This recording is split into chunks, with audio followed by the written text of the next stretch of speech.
Yes, so this is my first time at Tech Festival, also my first time in Copenhagen, but I feel really at home here because I'm from Fab Lab Barcelona, and pretty much every day, all day, we bring people and tech together in the form of digital fabrication. So this is pretty much what we're doing.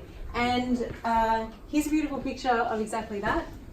It's people with digital tools, so technology.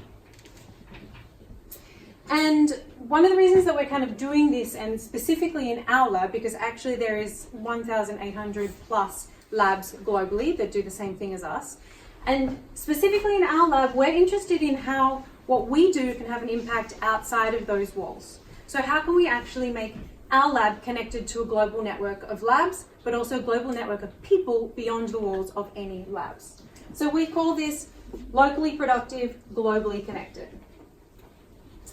We do this because we believe that the current production paradigm of our cities and our planet is wrong. And it's a hangover from the kind of lineal patterns of the past. Okay, this is fine, but it's time to move on. We now have digital tools, we now have a wealth of information moving around the planet in the form of data globally, daily. And we feel that the way that we produce and consume should reflect this new system. So we want to go from PITO to DITO, which is product in, trash out, to DITO, which is data in, data out. So instead of moving things, we would prefer to move information.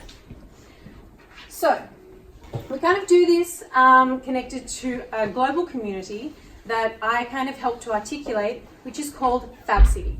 And Fab City is a growing network of 34 this year, cities across the world, and a kind of a core group, a collective of people who form a community of practice, and in their own roles, in their own organizations, are working on this idea of how we actually shift this paradigm. Obviously, also connected to this is the citizens and the people inside that city. And then we also have a foundation, which is kind of a location-independent foundation that we set up in Estonia to actually assist us in working in this way, in a very agile way globally, as a distributed community of people across the globe.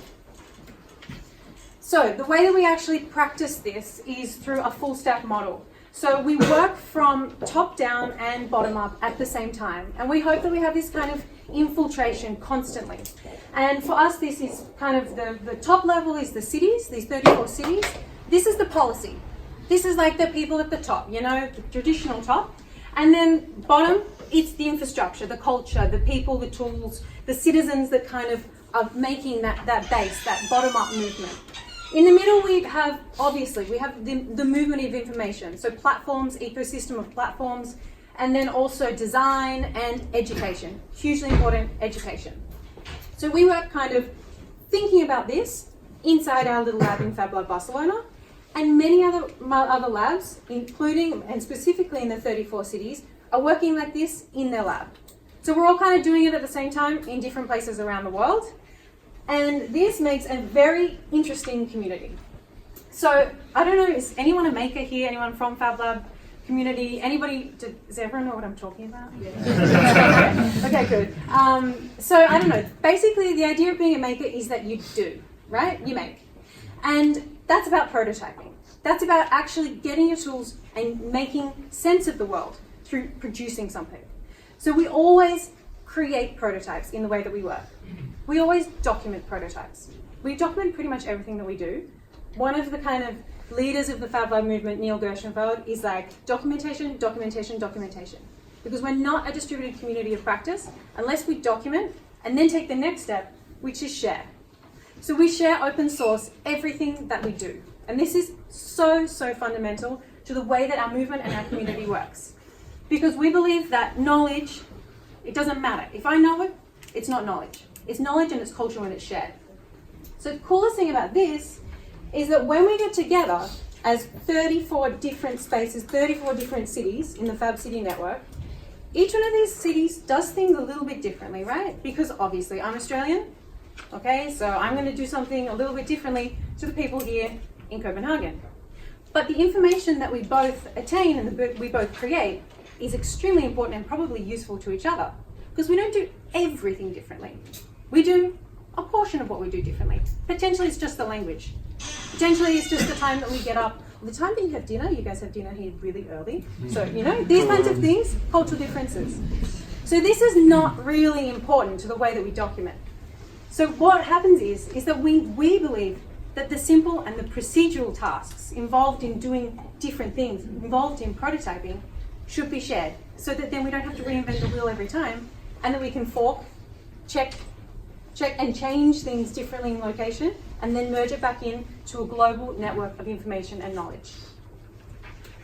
So, yeah, I was kind of asked for some insights. So I thought, okay, how can I kind of summarize the tools and the way that we work and kind of make sense of it for community leaders and people who are actually interested in actively taking a role in moving communities and moving movements, which I've heard today. So this is an example of the way that we document. There are some super interesting little things in the way that this occurs online. So here we have a really nice platform called Wikifactory. They're hosting a summit right now as well, so unfortunately, yeah, we've missed it, but maybe it's going to be online. So Wikifactory is basically an online collaboration platform that enables our community and communities around the world to collaborate real time on documentation and prototyping. So what happens here is you have people contributing, and you also have people being badged for contributing. You have real-time activation of showing exactly when people had been making those commits and making those changes, and it's really adding value back to the people who are actually working and taking part in making things inside our community. So here you also have like personal names. This is Fion coming from FabLab Barcelona. You can tweet about it. You can do. So we have these kinds of tools which provide really great benefit for actually giving visibility to the people in our network. And then on top of that, we have, and we use a lot, the idea of creating handbooks. So this is something that's kind of like, well, yeah, like, if I want to learn how to do something, I use instructions, no? Okay, how do I don't know, set up some IKEA furniture? You've got some, kind of not that useful instructions, but you have instructions, right?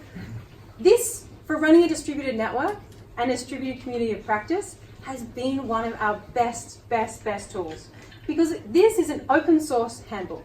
Anybody can add, anybody can adapt, anybody can remix, can share, can change the information that's happening in here. We build these on things like Gitbook, or you can build them in Google Docs or whatever you feel. But it means that it organizes information and it asks a community to organize their own information. Because why is my way of organizing any better than somebody else's?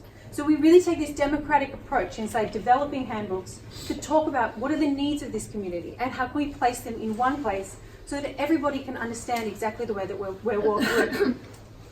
These handbooks also work very well as a form of governance in a strange way. So we don't govern the way that our communities work, but these kind of provide the steps. They provide the basic recipe for how you can work and how you can actually communicate and actively participate inside of this kind of community. And then toolkits. So this is like your typical A, B, C, D. This is how you approach that. This is how you do this. These, open sourced, are incredible. Because when I take on a task and I do whatever it is explaining to me in a toolkit, I may find that, the material I'm using or the size of the screw that's available in my lab is different to the size of the screw that was available in the Danish lab. This could be a problem. Or it could really assist somebody in the future who also has the same problem. So we document it, we add that to the toolkit, inside the handbook or wherever, so that everybody can be learning from the processes and the steps that we're taking.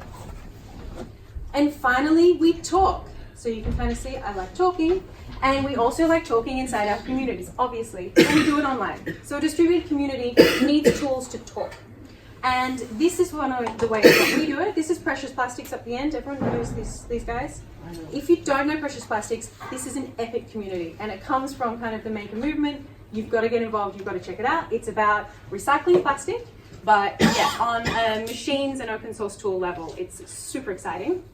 The middle one is Smart Citizen, also a super cool project. This is a bit of a plug because it comes from FabLab Barcelona, but a super cool one. And then this is just Git, like plain old GitHub, super plain. But this allows every single person who wants to have a say with their author name, right? And then it also really validates the information and the input that's going into this forum and into the development of something. This is used for software, but we use it for everything. We document even processes, even tools. You know, Sam was talking about these amazing tools, these sketch tools and these collaboration tools. we would put these tools directly inside here and allow people to give us feedback, to work on them, and to actually create the content together as a distributed community. So the coolest thing about what we do is that we don't stop. We do what is called spiral iteration. We keep going, we prototype, it didn't work, we test it, we document it again, we make it open source, somebody else tests something, cool, okay, we can go in this direction. We're constantly developing this community of people around the world so that in each node of our distributed network, the information that they're creating has purpose and is then validated back with the community. So we're testing and prototyping every single piece of valuable creation and valuable documentation every day by the way that we're practicing. Cool, so I'm around, you can come and talk to me. I love open source tools, and yeah, thank you very much for having me.